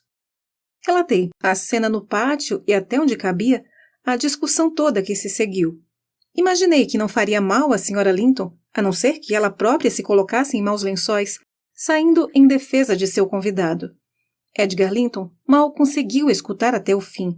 Suas primeiras palavras revelaram que não isentava a esposa da culpa. Isso é inadmissível, exclamou. É uma vergonha ver que ela o toma por amigo e ainda me obriga a aturar a companhia dele. Vá chamar 2 homens, Ellen. Catherine não vai mais ficar discutindo com aquele bandido. Já cedi demais a seus caprichos. Ele desceu e, depois de mandar 2 criados esperarem no corredor, seguiu comigo até a cozinha. Os ocupantes haviam retomado a discussão acalorada. A Sra. Linton, pelo menos, brigava com vigor renovado. Radcliffe tinha se aproximado da janela e estava cabisbaixo, assustado com as reprimendas violentas dela, pelo que parecia. Foi o primeiro a ver o patrão e fez um sinal para que ela se calasse. Ela obedeceu assim que entendeu o motivo. — O que está acontecendo aqui? Disse Linton, dirigindo-se a ela. — Que falta de decoro é essa? Sujeitar-se assim a esse crápula, depois do linguajar que ele usou para falar com você? Imagino que, por serem os modos habituais dele, você julgue que não é nada demais. Está acostumada com essa vulgaridade e deve achar que eu vou me acostumar também. Você estava nos escutando atrás da porta, Edgar? Perguntou a patroa, em um tom friamente calculado para provocar o marido, demonstrando indiferença e desprezo pela irritação dele. Radcliffe, que já tinha revirado os olhos com o discurso do patrão, soltou uma risada desdenhosa, de propósito, ao que tudo indicava, para chamar a atenção do Sr. Linton. E conseguiu, mas Edgar não tinha a menor intenção de entretê-lo com arroubos de fúria. — Tenho sido tolerante com o senhor? Disse ele, mantendo a calma. Não que ignore seu caráter sórdido e miserável, mas não julgava o senhor de todo culpado. E como Catherine queria estreitar os laços, consenti. Tolice minha. Sua presença é um veneno moral capaz de contaminar até os mais virtuosos. Portanto, antes que a situação desande de vez, não quero mais o senhor nesta casa e exijo que se retire agora mesmo. Uma demora de 3 minutos que seja resultará em uma partida involuntária e humilhante.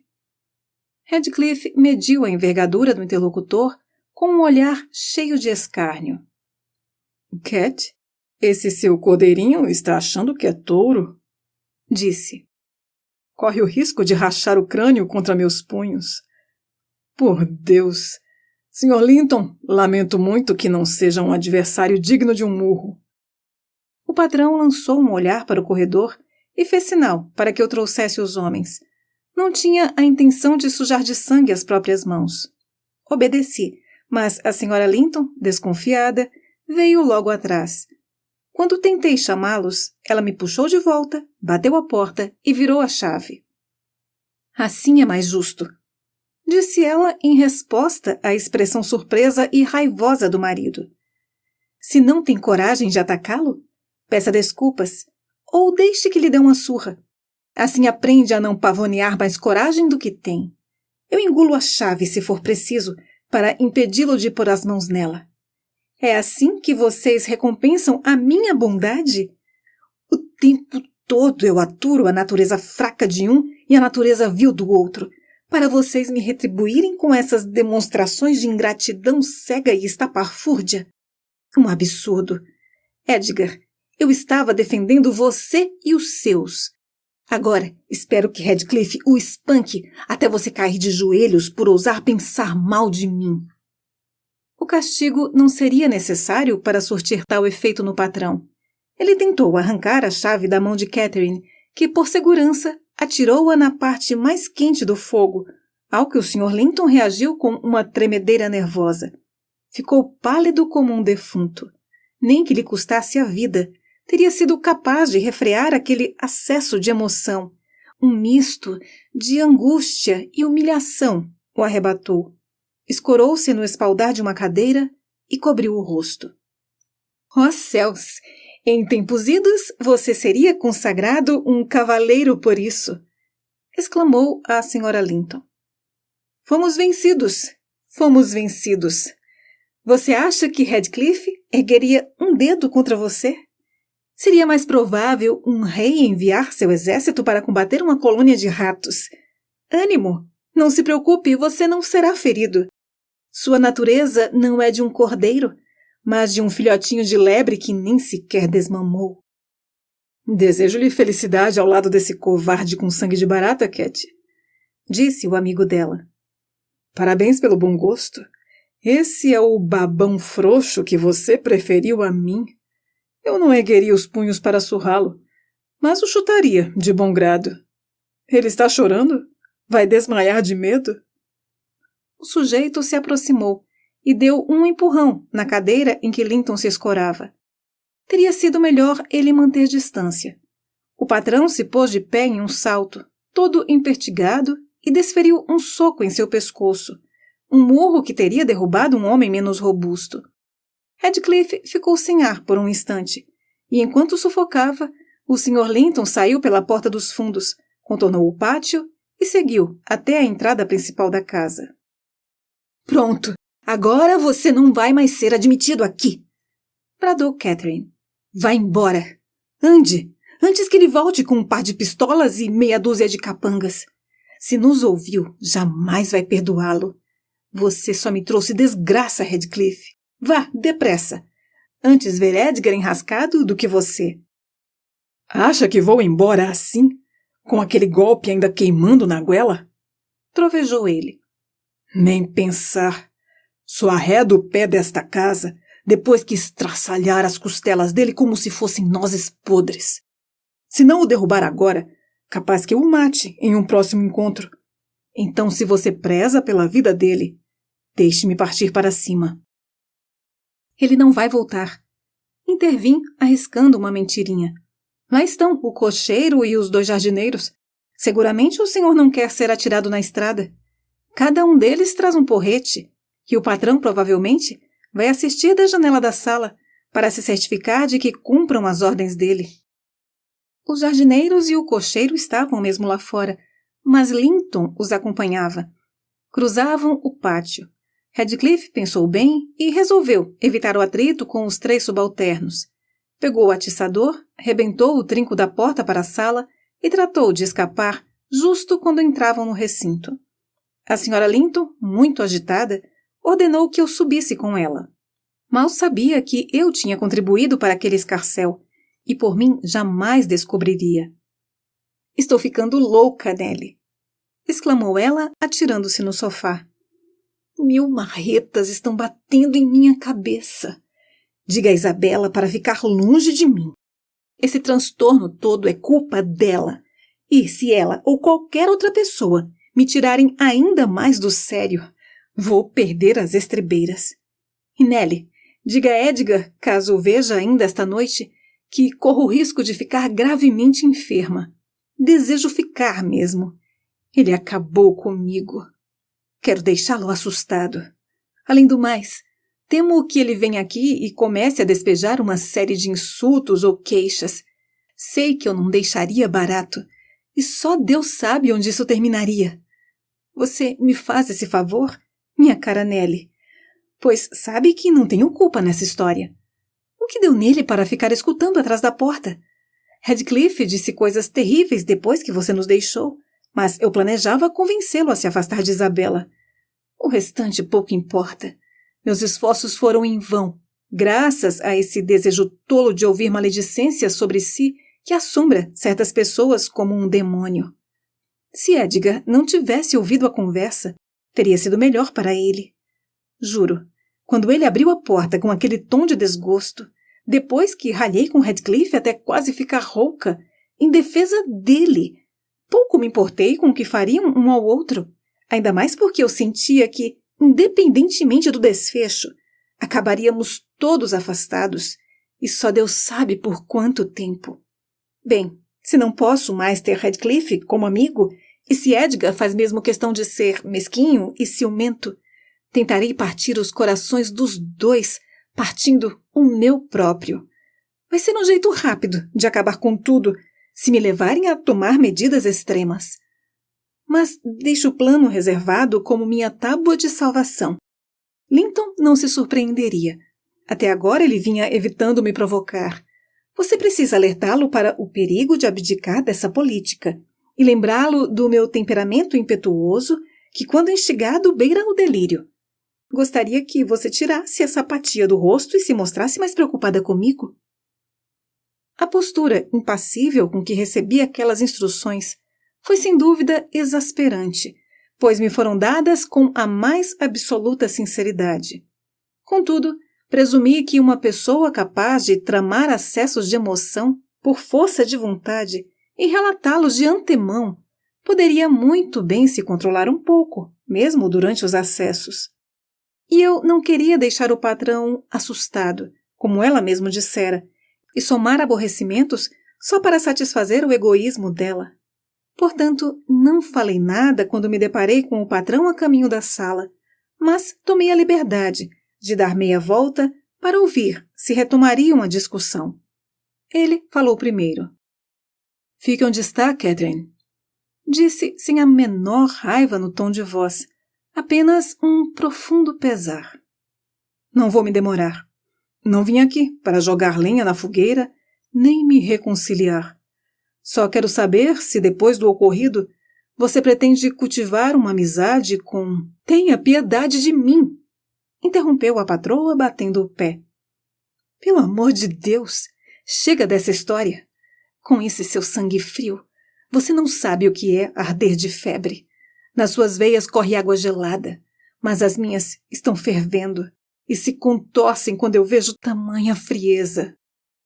Para se ver livre de mim, responda a pergunta.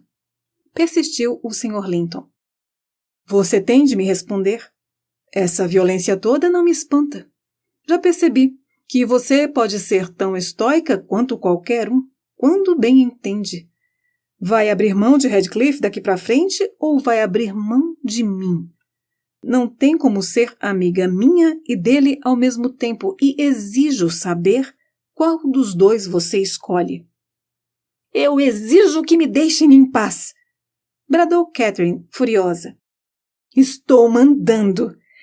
Não vê que mal consigo me levantar? Edgar, deixe-me sozinha. Ela tocou a sineta até quebrá-la, ecoando um zunido. Entrei sem pressa, como se não fosse nada demais. Seus arroubos insensatos de fúria seriam o bastante para testar a paciência de um santo. Ali estava ela, estirada, batendo a cabeça contra o braço do sofá e rangendo os dentes. Parecia até que os estilhaçaria. O Sr. Linton ficou olhando para ela, tomado por uma onda repentina de remorso e medo.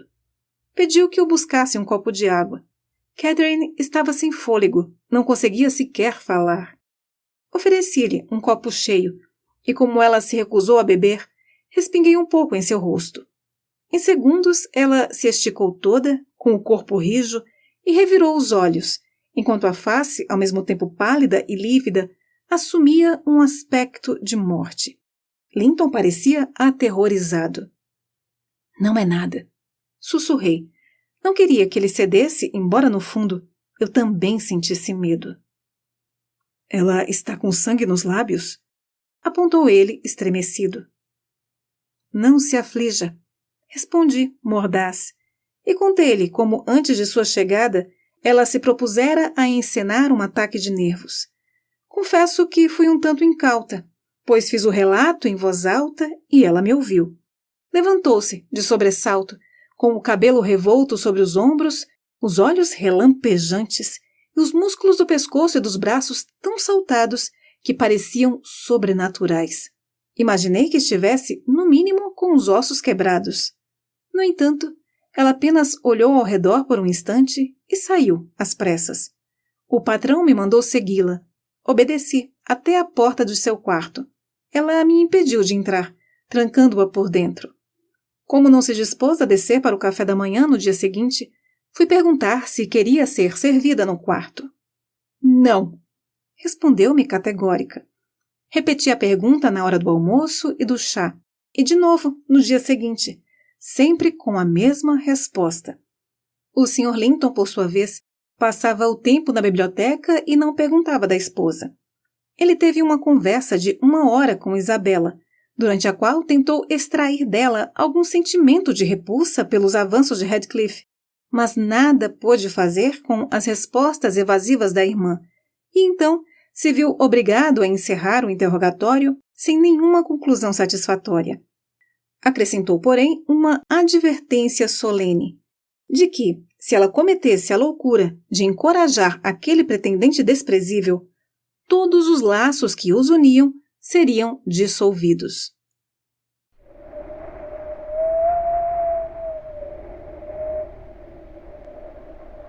Capítulo 12.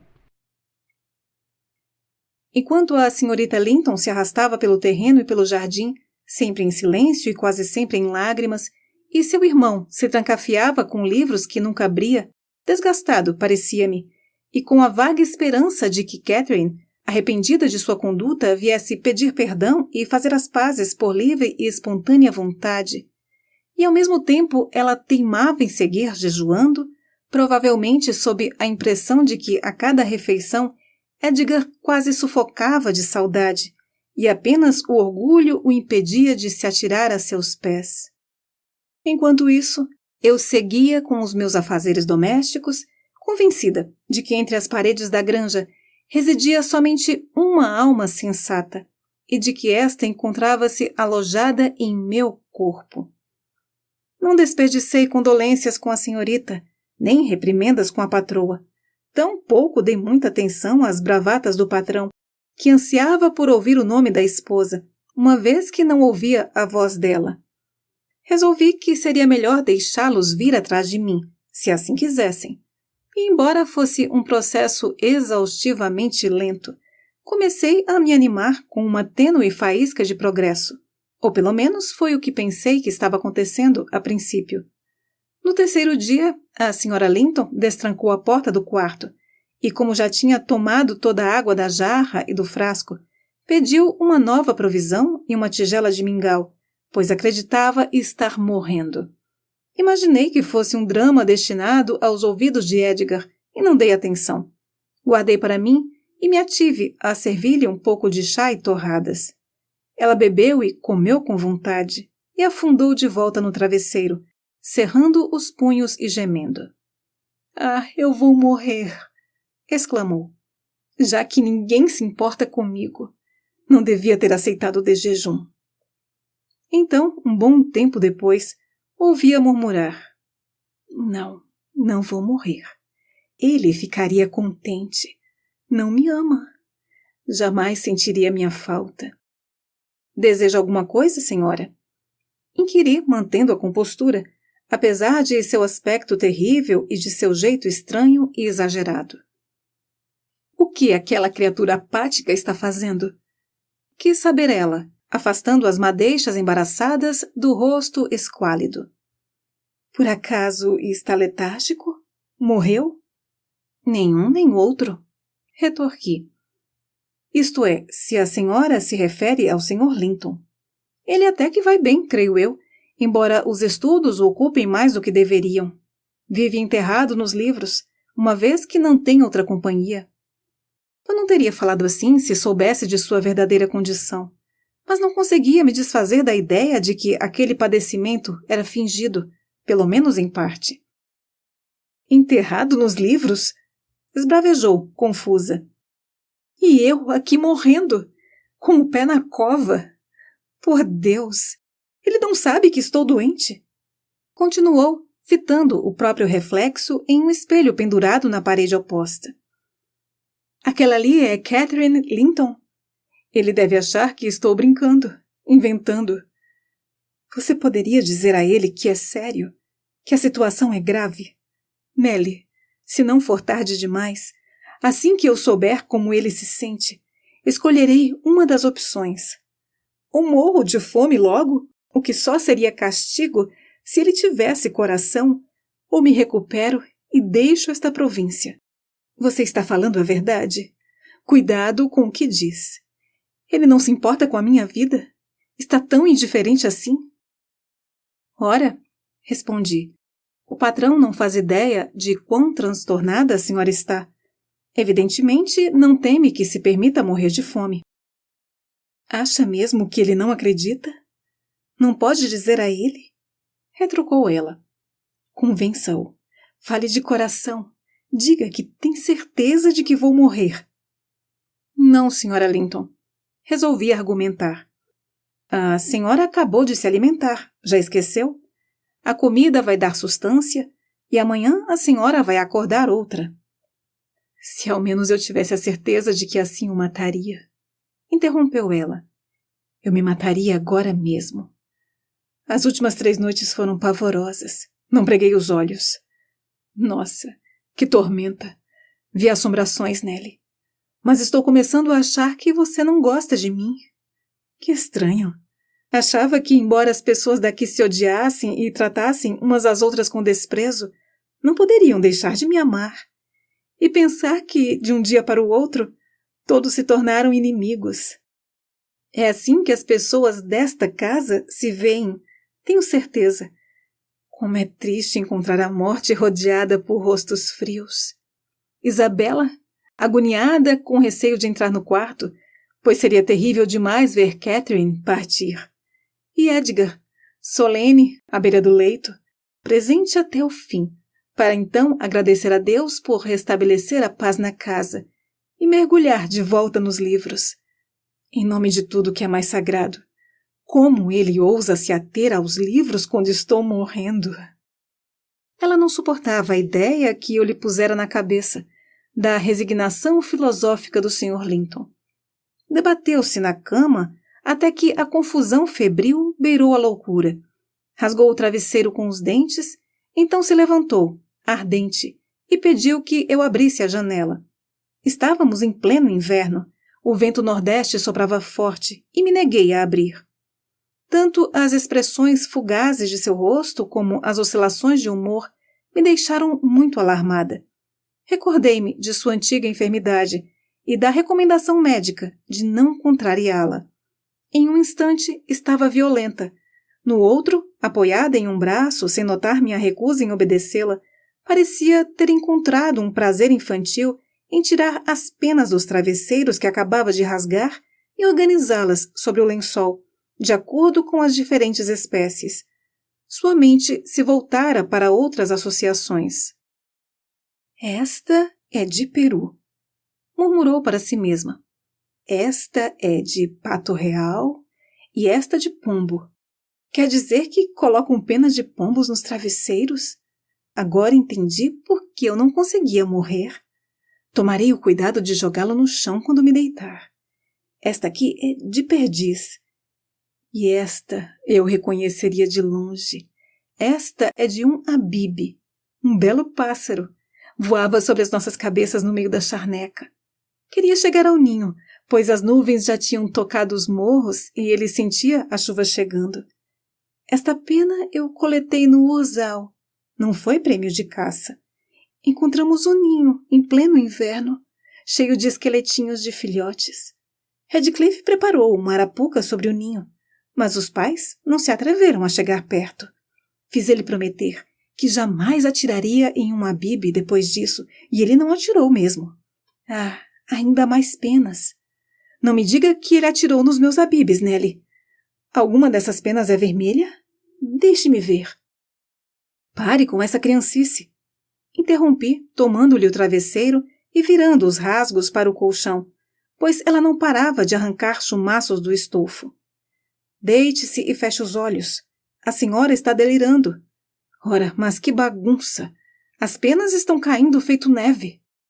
Juntei uma por uma.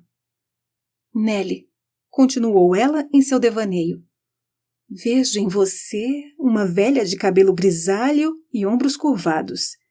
A cama é a gruta das fadas, que fica debaixo do penhasco de Penistone, e você está coletando flechas élficas para atirar em nossas novilhas, fingindo em minha presença que são apenas tufos de lã. É o que vai ser de você daqui a 50 anos. Sei que não é assim agora. Não estou delirando. Você é que se engana. Do contrário, eu estaria achando que você é mesmo uma bruxa caquética e que estou de fato sob o penhasco de Penistone. Mas tenho plena consciência de que agora é noite e de que há 2 velas em cima da mesa, fazendo o guarda-roupa preto brilhar feito azeviche. Guarda-roupa? Onde? Perguntei. A senhora está falando enquanto dorme. Encostado na parede, onde sempre esteve. Respondeu ela. Mas que coisa estranha. Vejo um rosto nele. Não há guarda-roupa algum no quarto, nem nunca houve. Falei, tornando a me sentar e abrindo o cortinado para poder observá-la. Você não está vendo o rosto? Indagou ela, fitando o espelho, séria. De nada adiantaria argumentar. Jamais conseguiria fazê-la entender que era seu próprio rosto.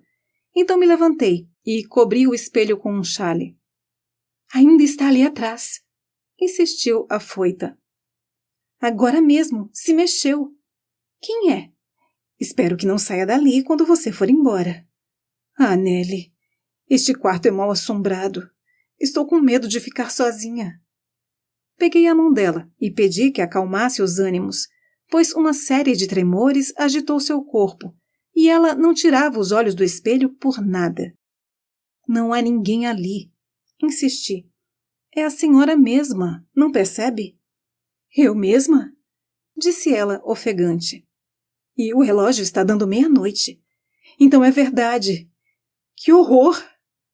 Ela fincou os dedos no lençol e com ele tapou os olhos. Tentei correr até a porta no intuito de chamar seu marido, mas fui invocada por um grito estridente. O xale tinha caído. Ora, o que houve? Bradei. Que medo é esse agora? Acorde!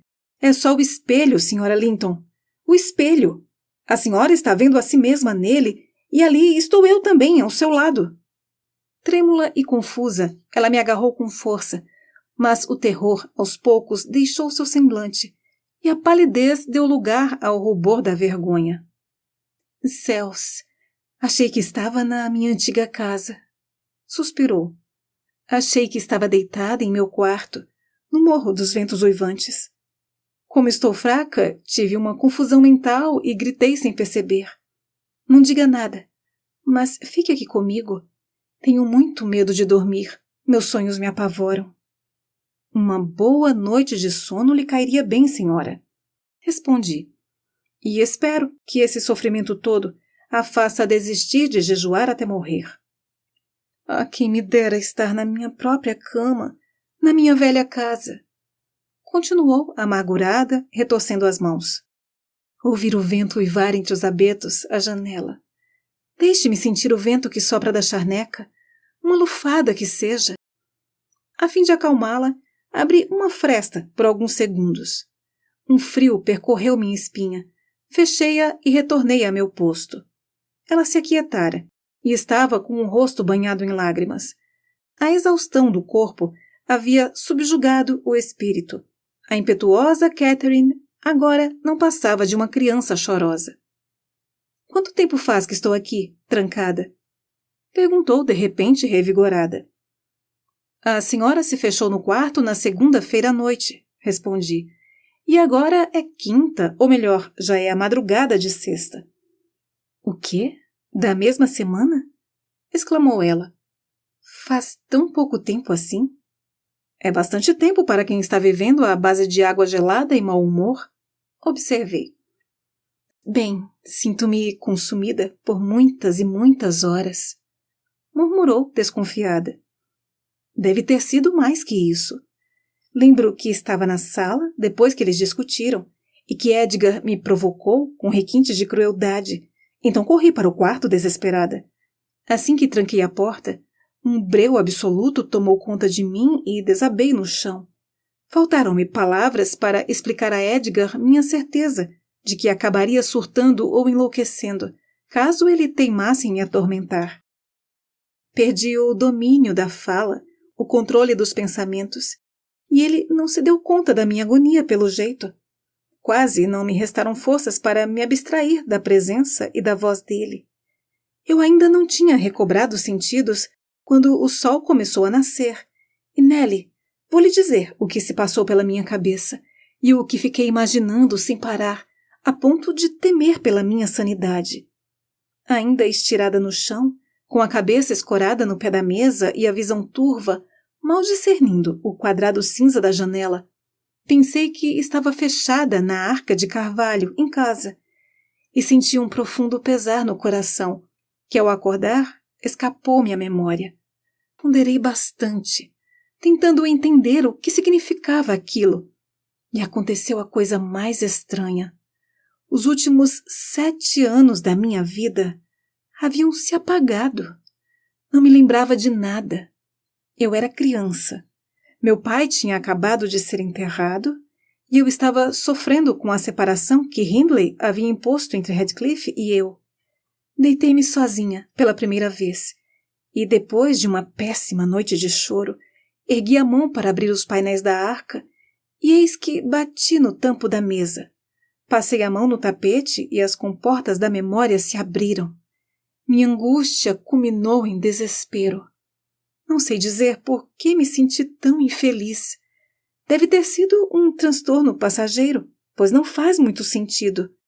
Contudo, imagine que com 12 anos tivessem me arrancado à força do morro, dos meus afetos e de tudo que me era mais sagrado, como fizeram com Heathcliff na época, para me transformar de supetão em Sra. Linton, senhora da Granja da Cruz dos Tordos, esposa de um estranho, uma exilada, uma pária, alienada de tudo que outrora tinha sido meu mundo. Isso é só um vislumbre do abismo pelo qual rastejei. Balance a cabeça o quanto quiser, Nelly, mas você contribuiu com a minha inquietação. Devia ter falado com Edgar. Devia ter insistido para ele me deixar em paz. Ah, estou ardendo. Quem me dera estar ao ar livre. Quem me dera ser menina de novo, selvagem e destemida e livre, e rir das injúrias em vez de enlouquecer por elas. Por que estou tão diferente? Por que diabos meu sangue ferve tanto com meras palavras? Tenho certeza de que eu tornaria a ser eu mesma se estivesse entre as urzes, aquelas colinas. Abra a janela de novo, escancare-a. Depressa! Por que não se mexe?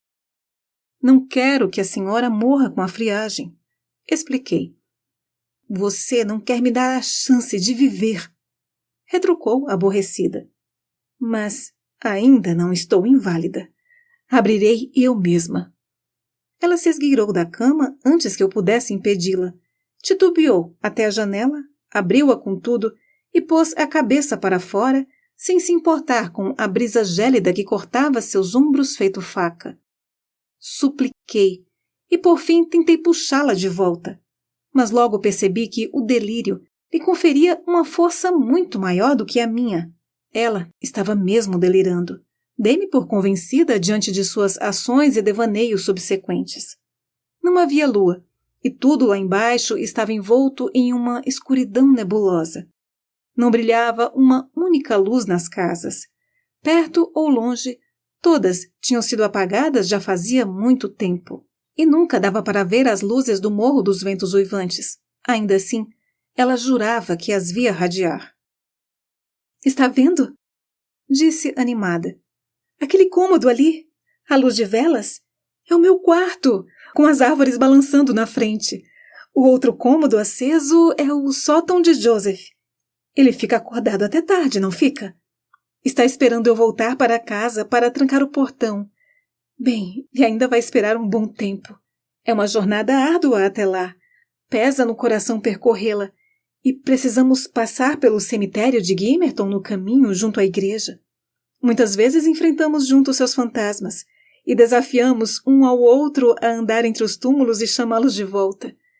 E se eu desafiá-lo agora, Heathcliff? Você se aventura? Eu lhe faço companhia, prometo. Não quero ficar sozinha. Podem me enterrar a 14 palmos e derrubar a igreja em cima de mim. Não vou descansar enquanto você não estiver comigo, jamais. Ela fez uma pausa e tornou a falar com um sorriso estranho. Ele está pensando no caso. Prefere que eu vá ao seu encontro. Ora, trace um caminho você, então, sem passar pelo cemitério. Mas que enrolação! Você sempre me segue. Agora aproveite.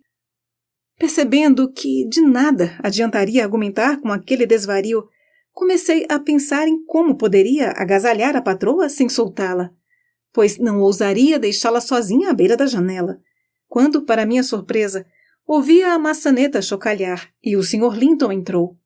Só então é que ele tinha saído da biblioteca. Ao passar pelo corredor, entreouvira nosso falatório e fora impelido, por curiosidade ou medo, a averiguar o que se passava àquela hora da noite. Ah, senhor! Antecipei-me notando que ele estava prestes a abrir a boca diante da cena e da atmosfera inóspita do quarto. Minha pobre patroa está enferma e não me escuta. Não sei o que fazer. Peço-lhe, por favor, que a convença a se deitar. Deixe a raiva de lado. Ela tem um gênio difícil mesmo. Catherine enferma? Disse ele, correndo até nós. Feche a janela, Ellen. Catherine, mas o quê? Então calou-se. A Sra. Linton estava tão abatida que o deixou sem chão, sem palavras. Ele ficou olhando de uma para a outra, pasmo. Ela está inquieta, continuei. Faz dias que não come quase nada, mas não estava se queixando e não deixou ninguém entrar no quarto até esta noite. Portanto, não tínhamos como informar o senhor do seu estado de saúde, visto que nós mesmos não estávamos a par. Mas não é nada. Senti que não me expressei bem. O patrão franziu o senho. Não é nada, é, Ellen Dean? Disse severo. Você me deve explicações por me manter alheio. E tomou a esposa nos braços e olhou para ela, aflito. A princípio, ela não o reconheceu. O marido estava invisível a seu olhar vidrado. O delírio, no entanto, oscilava. Ela afastou o olhar do breu absoluto lá fora e, aos poucos, acostumou-se de volta com a luz e fixou a atenção nele, enfim, se dando conta de quem a amparava. Ora, resolveu dar o ar da graça, Edgar Linton, disse exaltada. Você é uma dessas coisas que aparecem quando menos queremos, e quando queremos não aparecem de jeito nenhum. Bem, lamentem o quanto quiserem. Paciência. Ninguém vai me impedir de partir para minha singela morada. Meu retiro, onde hei de estar antes de acabar a primavera. Lá está. Não entre os Linton, ou sob o teto da capela, mas ao ar livre, com uma lápide. E você faça como bem entender, seja ficar com eles ou vir comigo. Catherine, o que foi que você fez? Começou o patrão. Não significo mais nada para você? Quer dizer que ama o maldito Red? Silêncio! Bradou a Sra. Linton. Silêncio agora! Pronuncie esse nome que encerro o assunto no mesmo instante, pulando da janela. Isto que você está segurando agora pode até lhe pertencer, mas minha alma estará no topo daquela colina antes que ponha as mãos em mim de novo. Não quero mais você, Edgar. Foi-se o tempo em que o queria. Retorne aos seus livros. Fico contente que tenha algum consolo, pois o que você tinha em mim já se foi. Ela está delirando, senhor, comentei. Passou a noite toda falando coisas sem sentido, mas com repouso e os devidos cuidados vai se recuperar. Daqui para frente precisamos ter cuidado para não a aborrecer. Não quero mais conselhos seus, respondeu o Sr. Linton. Você conhece muito bem o temperamento de sua patroa e me encorajou a importuná-la. E, nesses 3 dias, não me deu um aviso sequer sobre o estado de saúde dela. É muita maldade. Nem se passasse meses enferma, ela teria se abatido tanto. Comecei a me defender, pois não me cabia levar a culpa por caprichos alheios. Eu sabia que a Sra. Linton tendia a ser obstinada e mandona, exclamei. Mas não sabia que o senhor pretendia dar corda a esse temperamento colérico. Não sabia que devia ceder às vontades dela e fazer vista grossa para o Sr. Ratcliffe. Cumpri o dever de uma criada leal ao lhe relatar tudo, e é assim que me paga. Bem, isso vai me ensinar a ser mais cautelosa da próxima vez. O senhor que se informe por conta própria. Da próxima vez que vier com uma história dessas, Elendil, seus serviços serão dispensados, retrucou ele. O senhor prefere não saber de nada, então, falei. Ratcliffe tem sua permissão para cortejar a senhorita e aparecer aqui quando o senhor se ausenta, no intuito de envenenar a patroa contra o senhor? Por mais confusa que estivesse, Catherine prestava atenção à nossa conversa. Ah, quer dizer então que foi Nellie quem me traiu? Vociferou ela, furiosa. Nellie é minha inimiga oculta. Sua bruxa. Você está mesmo em busca de flechas élficas para nos ferir. Solte-me, que vou fazê-la se arrepender. Vou fazê-la se retratar aos berros. Uma fúria maníaca cintilava em seu olhar. Ela se debatia, aflita, tentando se desvencilhar dos braços de Linton. Eu não estava disposta a prolongar a cena. Deixei o quarto, decidida a buscar ajuda médica por minha conta e risco. Ao passar pelo jardim, a caminho da estrada, onde há um gancho no muro para pendurar rédeas, avistei um vulto branco em movimentos irregulares, sem dúvida instigado por outro agente que não o vento. Apesar da pressa, detive-me para averiguar o que era e assim me poupar de nutrir, para todo o sempre, a convicção de que era uma criatura de outro mundo. Qual não foi minha surpresa ao descobrir, mais pelo toque do que pela visão, que se tratava de Fanny, a Springer Spaniel da senhorita Isabela, suspensa por um lenço à beira do último suspiro. Tratei de soltá-la depressa e carreguei-a até o jardim. Tinha visto a cachorrinha subir as escadas atrás da dona, quando ela foi se deitar, e então me perguntei como fora parar ali e que pessoa maldosa teria feito aquilo com ela. Enquanto desatava o nó em torno do gancho, tive a impressão de ouvir galopes distantes, mas estava com a cabeça tão cheia que não dei muita atenção, embora fosse um barulho estranho para se ouvir por aquelas bandas às 2 da manhã. Por sorte, cruzei com o Sr. Kenneth na rua quando ele estava de saída para ver um paciente no vilarejo, e meu relato da enfermidade de Catherine Linton o induziu a me acompanhar de volta imediatamente. Era um homem simplório e sem cerimônia. Manifestou suas dúvidas quanto às chances de Catherine sobreviver a um segundo ataque, a menos que dessa vez se mostrasse mais disposta a seguir as orientações dele. Nellie Jean, disse ele, sinto que há alguma outra causa para isso. O que tem se passado na granja? Ouvimos rumores estranhos por aqui. Uma moça forte e robusta como Catherine não adoece por besteira. Pessoas como ela nem deveriam adoecer. É difícil tratá-las de febres e moléstias do tipo. Como foi que começou? O patrão pode inteirá-lo, respondi. Mas o senhor conhece bem a disposição violenta dos Earnshaw, e a Sra. Linton é a pior. Só lhe digo uma coisa. Começou com uma discussão. Ela foi acometida por uma espécie de surto durante um arroubo de fúria.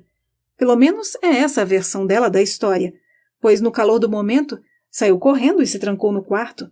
Desde então recusa-se a comer e agora oscila entre o furor e o delírio. Reconhece as pessoas ao redor, mas em sua mente vigoram as mais estranhas ideias e ilusões. O Sr. Linton lamentaria a perda? Inquiriu Kenneth. Se lamentaria? Ficaria de coração partido se algo acontecesse a ela. Observei. Evite alarmá-lo para além do necessário. Eu bem que o alertei, disse ele, que arque com as consequências agora. Ele tem andado com o Sr. Ratcliffe ultimamente? Ratcliffe visita a granja com frequência, respondi, mas só porque é amigo de infância da patroa, e não porque o patrão aprecie sua companhia. As visitas dele foram dispensadas por ora, devido às pretensões que mostrou ter com a senhorita Linton. Duvido que o recebam novamente. E a senhorita Linton o recusa? Foi a pergunta seguinte do médico. Ela não confidencia comigo. Retorqui, relutante em prosseguir com o assunto. Não, ela é astuta, observou, balançando a cabeça. Guarda tudo para si, mas é também uma tolinha. Fiquei sabendo, por uma fonte confiável, que ontem à noite, e que bela noite, ela e Radcliffe passaram mais de 2 horas caminhando juntos pela plantação atrás da casa. E ele insistiu para que ela não entrasse de volta, mas montasse em seu cavalo e fugisse com ele. Meu informante disse que ela só conseguiu fazê-lo mudar de ideia com a palavra de honra que estaria pronta para a fuga na próxima vez que se vissem. Minha fonte não ouviu quando seria o encontro, mas diga ao Sr. Linton para ficar de olhos bem abertos. Com a notícia, somaram-se novos medos à minha conta. Disparei na frente do Dr. Kennedy e corri quase todo o trajeto de volta. A cachorrinha ainda latia no jardim. Tirei 1 minuto para abrir o portão para ela, mas, em vez de correr para a porta da casa, ficou andando de cima a baixo, farejando a grama, e teria fugido para a estrada se eu não a tivesse apanhado e levado lá para dentro comigo. Quando subi para o quarto de Isabela, as minhas suspeitas se confirmaram. Estava vazio. Se ao menos eu tivesse me antecipado algumas horas, a enfermidade da senhora Linton talvez tivesse atravancado aquela decisão precipitada. Mas o que fazer, então? Ainda havia uma ínfima chance de alcançá-los se alguém saísse em seu encalço de imediato. Eu é que não iria atrás deles, no entanto. Não queria alarmar a família e instigar confusão na casa. Tampouco me propus a contar tudo ao patrão, absorto que estava com a situação calamitosa de Catherine, sem condições de lidar com um segundo baque. Restava-me apenas ficar de bico calado e deixar que as coisas seguissem o próprio rumo. Quando Kenneth chegou, anunciei-o com uma expressão grave. Catherine dormia um sono agitado. O marido tinha conseguido aplacar um pouco o frenesi e agora estava debruçado no travesseiro, de sentinela, observando cada nuance e alteração de suas feições perturbadoras. O médico, após examinar o caso, deu-lhe esperanças de um prognóstico favorável, contanto que mantivesse em paz absoluta em torno dela. Pelo que entendi, ele quis dizer que a grande ameaça não era tanto a morte, mas a perda incontornável da razão. Não preguei os olhos naquela noite, tampouco o Sr. Linton. Na verdade, não chegamos sequer a nos retirar para nossos aposentos. Os criados todos se levantaram bem antes da hora, movendo-se pela casa a passos furtivos e trocando sussurros conforme se encontravam entre afazeres. Estavam todos de pé, salvo pela senhorita Isabela, e comentavam como ela dormia pesado. O irmão também perguntou se ela já tinha acordado. Parecia estar impaciente para vê-la e chateado por ela demonstrar tão pouca preocupação com a cunhada. Estremeci só de pensar que me mandariam chamá-la, mas fui poupada do suplício de ser a primeira a proclamar a fuga. Uma das criadas, uma mocinha sem muito juízo, que estivera em Gimmerton logo cedo para tratar de um assunto qualquer, subiu a escada, esbaforida, de queixo caído e entrou no quarto aos berros. Ai, meu Deus! Só faltava essa! Patrão! Patrão! A Nossa Senhorita! Quieta! Precipitei-me em ordenar, irritada com aquela algazarra. Fale mais baixo, Mary. O que houve? Disse o Sr. Linton. O que aflige a sua senhorita? Ela fugiu. Fugiu. Radcliffe foi com ela. Balbuciou a mocinha. Mas que mentira! Exclamou Linton, levantando-se agitado. Não pode ser. De onde você tirou essa ideia? Elendin, vá buscá-la. Inacreditável. Não pode ser. Enquanto falava, conduziu a criada até a porta e insistiu em saber o que a levara a dizer aquilo. Eu estava na estrada quando topei com um rapaz que vem buscar o leite. Gaguejou ela.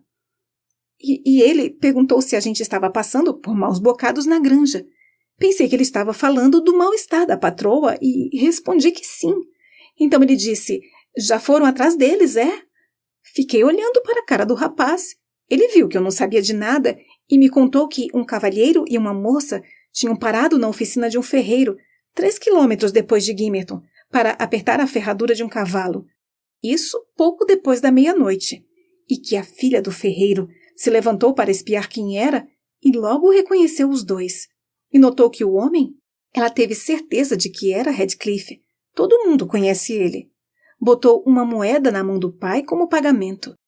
A moça estava com um véu, cobrindo o rosto, mas pediu um copo d'água e, quando foi beber, deixou cair para trás e a filha do ferreiro pôde vê-la direito.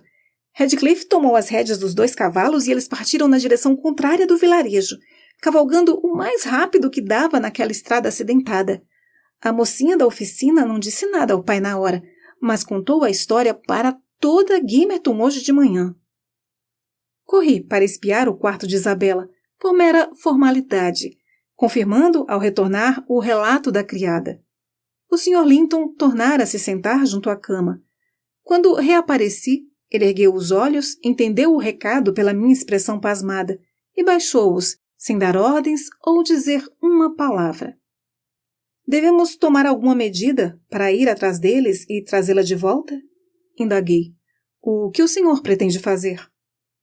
Ela foi embora por livre e espontânea vontade. Respondeu o patrão.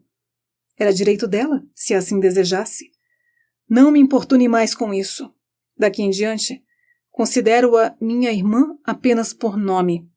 Não porque eu a deserdei, mas porque ela me deserdou. E foi tudo o que falou sobre o assunto. Não perguntou mais nada.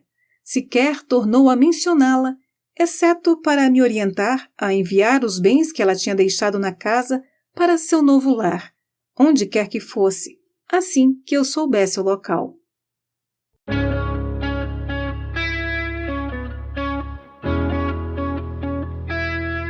Você acabou de ouvir mais um episódio do Literata Cast.